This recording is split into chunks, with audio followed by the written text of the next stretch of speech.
listened to somebody speak recently about a topic, more or less kind of like the growth mindset topic, the idea of identifying things that you want to do and you want to get better at, and committing yourself to the mindset of, hey, if I keep doing this, if I keep practicing, if I keep showing up, if I keep doing the action, I'll get better at it, and committing to that.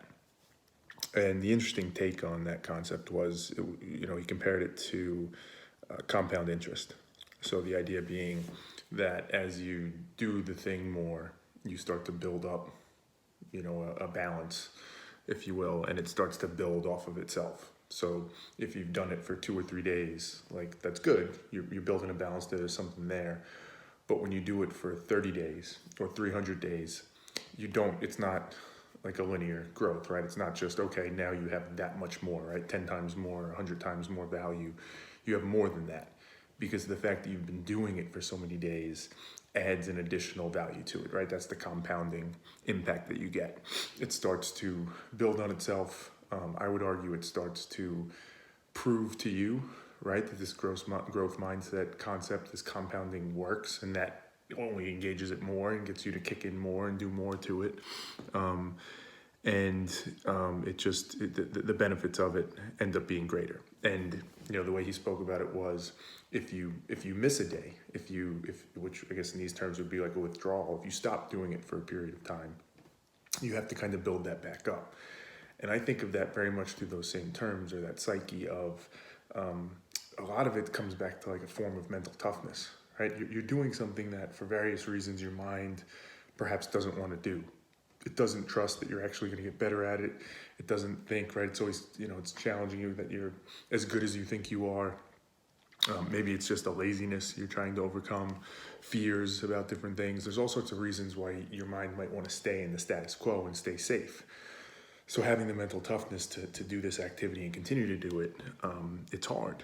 And when you break from it, you kind of chip away at that mental toughness, and your mind kind of gets a leg up and says, see, like you're not meant to be doing this that much, and you have to almost reconvince yourself again, and that's you building the balance back up.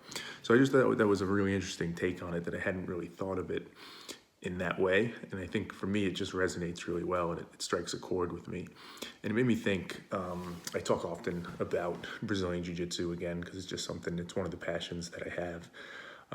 So sometimes when I'm just kind of vegging out on YouTube, I'll put on random tournaments of Jiu-Jitsu. And not even necessarily like the top performers in jiu-jitsu, like the bigger tournaments. Sometimes I'll just kind of randomly scroll through and find smaller local tournaments in random places, right? Like in Washington State, or in Oregon, or wherever, right? Wherever it might be. So I was watching one of those recently, and sometimes when you watch those, there'll be kids that compete in these tournaments as well. So younger kids, anywhere from maybe 7 or 8 up till 12 or 13 years old. And the thing that I always find interesting, or often happens, is, particularly when it's the younger kids, more like 7, 8, 9 years old, they take it very seriously. Kids at that age tend to be emotional, right? But the activity, the nature of jiu-jitsu is such in which it's such a personal thing, right? It's a one-on-one activity, so there's no hiding behind a team.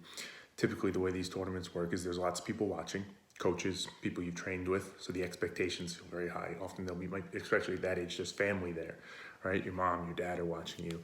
And you're not playing tennis, right? Where if you didn't hit the ball the right way, or if the other guy did and you just couldn't get to it, it's upsetting. You're playing a game where, not to make it like a sexist thing, like a men versus women, but it can be emasculating, right, for you to lose, for someone to beat you. Because in effect, what happens when they beat you is they physically dominated you. They either could have killed you by choking you out, or, broken a limb, or, an arm or a leg or whatever it is, and you were forced to give up and say, you've physically dominated me, please stop. And I always found that interesting, because as an adult, and I've talked about this in some videos, that's a difficult thing for me to swallow. For a kid of 8 years old, it's almost devastating. So when they lose, there's tears and there's crying. And I watch on some of these videos when the kids lose, and you'll hear it like 10 minutes later, you can still hear them in the background crying and sobbing about it. And it's just so upsetting. So why am I talking about that with regards to this compound interest topic?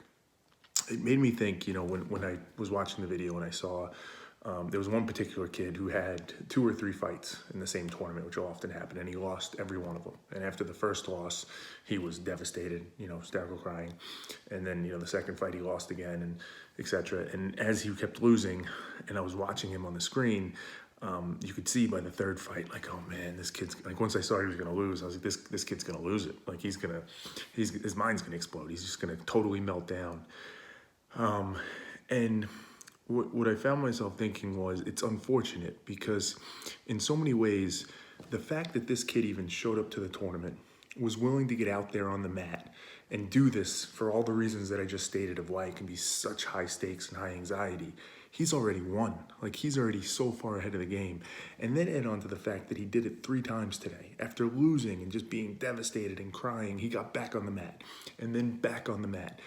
The mental toughness, the character, the grittiness, all the things he's building by doing that, the loss means nothing. The fact that he made a mistake and got caught in an arm bar and lost to this particular kid, at his age, it means so little in comparison to, again, the mental toughness and what he's building just by being there. And it made me think of the compound interest topic and concept and the problem with it, right? You can look at it in terms of this kid. The problem is he's doing it, right? He's building it. But you worry that he doesn't realize it. He doesn't appreciate it in that moment, right? It's too early on for him to see the value of it starting to pay off. He's young, so he doesn't really have the perspective on it. So all he can really rely on is his coaches or his parents or whoever telling him, like, hey, trust me, this is gonna pay off for you. This was a good thing that happened today. But it's an interesting thing because I often think of kids as such a good medium to assess ourselves and to assess how we function, because it's so pure and it's so simple, right? They haven't been jaded by a lot of the things we do. Their mind hasn't gotten that complex yet. And it makes me think of how we function as adults, and where we don't want to believe it often either. We don't want to believe that this compound interest concept is real. We don't want to believe that this pain we're going through in the short term, right? Maybe you want to learn how to surf. And you go out there and you say, all right, I'm going to surf for 30 minutes every day, right? That would be the mindset. I'm just going to keep putting money in that account and it's going to build on itself and I'm going to start to believe it more. And conceptually, you get that concept, maybe, if you're an adult, right? Maybe you do. Maybe you don't. Maybe you're like this kid, but you start doing it. And you just get destroyed the first day. You barely even get off the surfboard. The second day is even worse. The third, and you can almost imagine it through the lens of this kid, of how he felt losing in this tournament in front of everybody. You start to say, this is a waste. Like, this isn't working. I'm not getting better. I'm not enjoying myself. This is miserable. I feel worse. Maybe surfing just isn't for me. All the things that come in and stop you from actually realizing the value of that compound interest and how it works if you will just commit to it. And I think the key to it is, as I've alluded to a couple times in this video, it's mental toughness. It's mental toughness, the openness of your mind to entertain the possibility that this short-term sacrifice is going to lead to something good.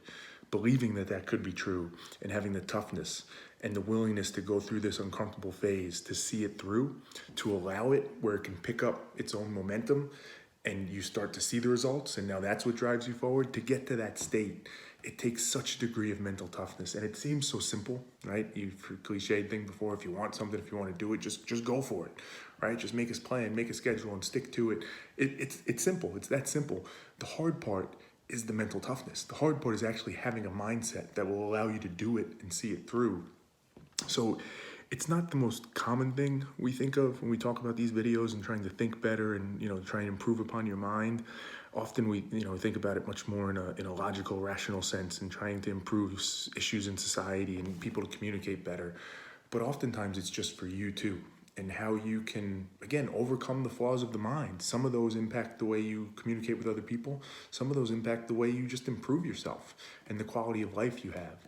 So it just comes back to the point of why it's so important to just be aware of yourself, be aware of your mind, how you're thinking, where you might be leading yourself astray, where you might be lying to yourself, where your blind spots are, etc. They're so important even in this way. And I think this is just a good illustration of it.